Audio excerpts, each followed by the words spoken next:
अब हम शुरू करेंगे हमारा next topic, that is electric current. अब देखो, इलेक्ट्रिक करंट को सबसे पहले हमें ध्यान रखना है कि हम इसे डिनोट किससे करेंगे। हम इसे डिनोट करेंगे कैपिटल आई से। फिर हमें याद होनी चाहिए कि इसकी जो डेफिनेशन होती है, ठीक है, तो जो इसकी डेफिनेशन होगी वो ध्यान से सुनना क्या है। The rate of flow of electrical charges या इलेक्ट्रिक चार्जेस, ठीक है। जो चार्जेस का फ्लो, अब ध्यान से सुनना, चार्ज कौन से हैं। देखो, एक इलेक्ट्रॉन है और एक क्या है, प्रोटॉन। तो यहां पर कभी भी इलेक्ट्रॉन नहीं लिखा गया है, यहां पे क्या लिखा गया है, चार्जेस। तो ये दोनों ही फ्लो करते हैं हमारे सर्किट के अंदर, जब इनकी वजह से जो ओवरऑल करंट आया that is known as electric current, ठीक है। अब ये तो हो गया इसका सेक्शन। तो अब अगर हम इसका फॉर्मूला लिखें, तो अगर हम इसका फॉर्मूला लिखेंगे तो ध्यान से देखो, तो फॉर्मूला क्या हो गया, I इज इक्वल टू, जहां पर भी फिजिक्स के अंदर ये रेट है, रेट का मतलब होता है टाइम।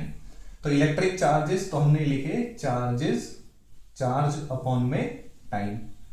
अब पहले सेक्शन में हमने क्या देखा था, चार्ज को किससे डिनोट करते हैं, Q से। टाइम को किससे डिनोट करेंगे, T से। तो हमारे पास फॉर्मूला क्या बन जाएगा, फॉर्मूला बन जाएगा I is equal to Q upon में T। तो ये बन गया हमारे पास एक फॉर्मूला, ठीक। अब इसके अलावा इसकी यूनिट्स देखो कि भाई इसकी यूनिट क्या क्या हो सकती है। तो अगर अब हम इसकी SI यूनिट की बात करें, तो SI यूनिट में देखो, चार्ज की यूनिट क्या होती है, चार्ज की यूनिट होती है कूलाम, और टाइम की यूनिट क्या होती है, सेकंड। तो ये तो इस तरह से भी मिल सकता है, कूलाम सेकंड। इसको लिखने के तरीके देखने हैं बस।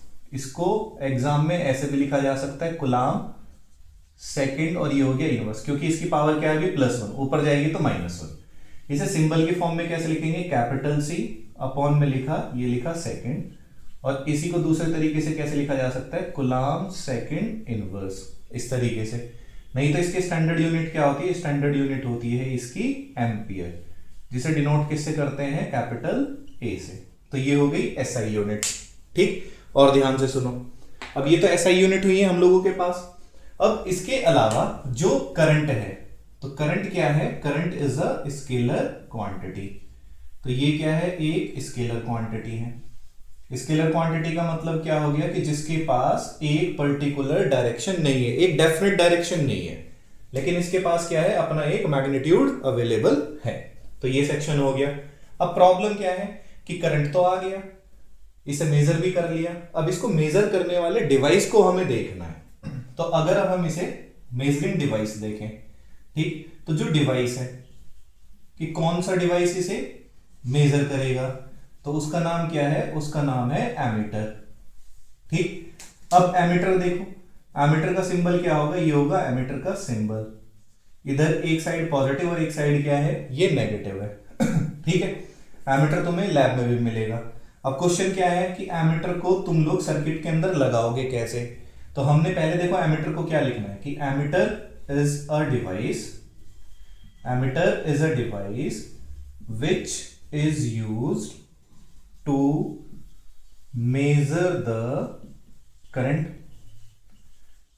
करंट को मेजर करने के लिए हम किसका यूज करते हैं, एमीटर का यूज करते हैं। अब एमीटर को लगाएंगे कैसे, तो इसको ध्यान से सुनो।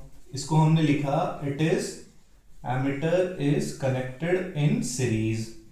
तो ये हमेशा किस में लगा होता है, सीरीज में। सीरीज का मतलब क्या है कि नेगेटिव के साथ पॉजिटिव, पॉजिटिव के साथ negative, negative positive, negative positive, इस तरह से ये कनेक्ट होगा, ठीक है। अब इसे कनेक्ट करके भी देखेंगे।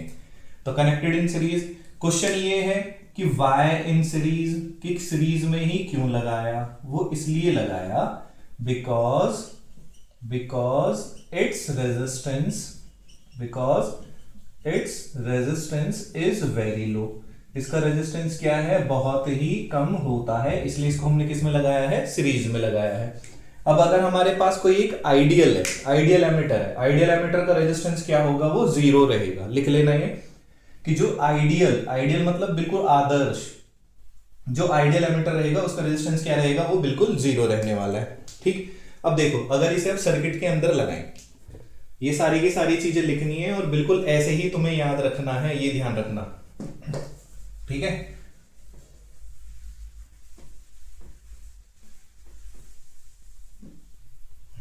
अब इसे अगर सर्किट के अंदर लगाएं तो सर्किट के अंदर देखो बहुत सारी चीजें आएंगी अभी सर्किट के अंदर। ये तो लग गया एक्सटर्नल रेजिस्टर। एक्सटर्नल रेजिस्टर मतलब यानी कि ट्यूब भी हो सकती है, ठीक है, फैन भी हो सकता है, बल्ब भी हो सकते हैं। यहां पे ये लगा दी हम लोगों ने क्या, बैटरी, ठीक, तो ये लग गई बैटरी।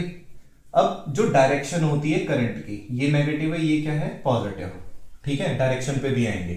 तो अगर हमें करंट को मेजर करना है तो हमने यहां पर कहीं एक एमीटर लगाया, ये लगा दिया एमीटर, जिसको डिनोट किससे कर रहे हैं, ए से। एमीटर पे ए ही लिखा रहेगा। तो अगर ये पॉजिटिव है तो एमीटर का इधर कौन मिलेगा, ये मिलेगा नेगेटिव और ये मिलेगा पॉजिटिव, ये ध्यान रखना। अगर इस एमीटर को उठा के यहां लगाएंगे, ठीक है, तो सर चेंज हो जाने ये चीजें, तो क्या होगा कि पॉजिटिव इस साइड हो जाएगा, रिवर्स में लग जाएंगी ये कंडीशंस, ठीक। तो इस तरह से हम क्या करेंगे, एमीटर को कनेक्ट करेंगे।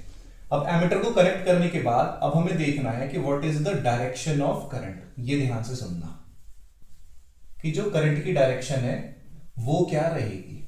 ध्यान से देखो कि नेगेटिव से पॉजिटिव कौन मूव करते हैं, नेगेटिव से पॉजिटिव मूव करता है इलेक्ट्रॉन, और पॉजिटिव से नेगेटिव कौन मूव करता है, दिस इज करंट, ठीक है। अब दो तरह के करंट रहेंगे हमारे पास जो कि मूव करते हैं। दो तरह के करंट कौन कौन से हैं, ध्यान से सुनना ये भी। एक तो करंट है इलेक्ट्रिक करंट। तो इलेक्ट्रिक करंट जो रहेगा, इलेक्ट्रिक करंट, ध्यान से सुनना, टॉपिक से कंफ्यूज मत हो जाना है। इलेक्ट्रिक करंट की डायरेक्शन होती है क्या, नेगेटिव से पॉजिटिव, और ये किसकी वजह से पैदा होता है, ये पैदा होता है इलेक्ट्रॉन की वजह से, ठीक है।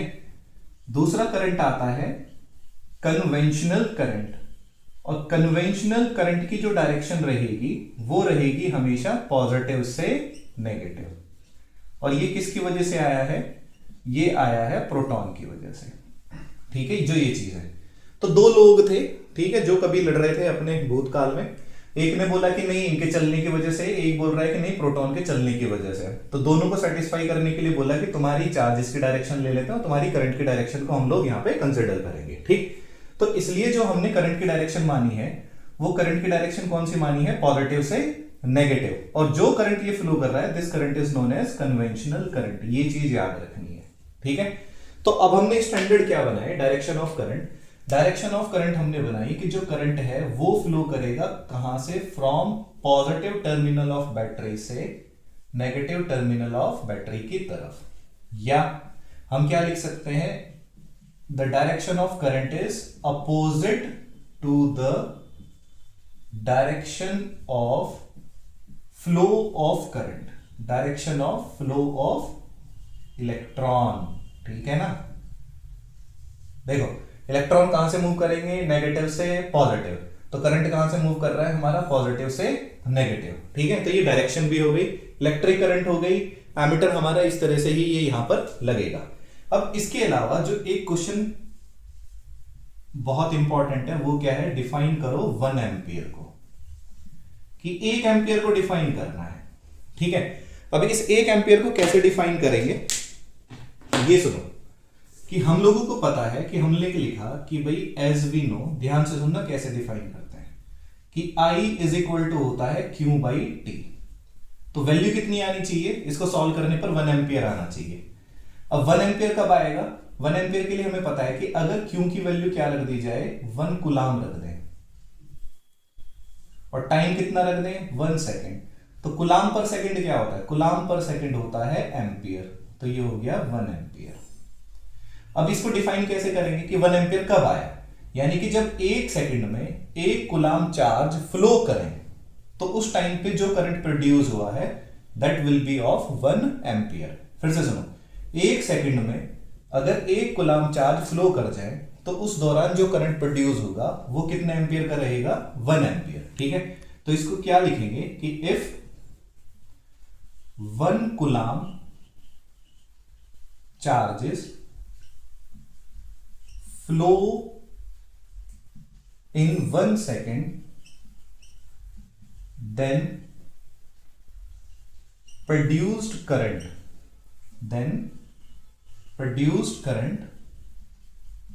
will be of 1 एम्पियर, ठीक है।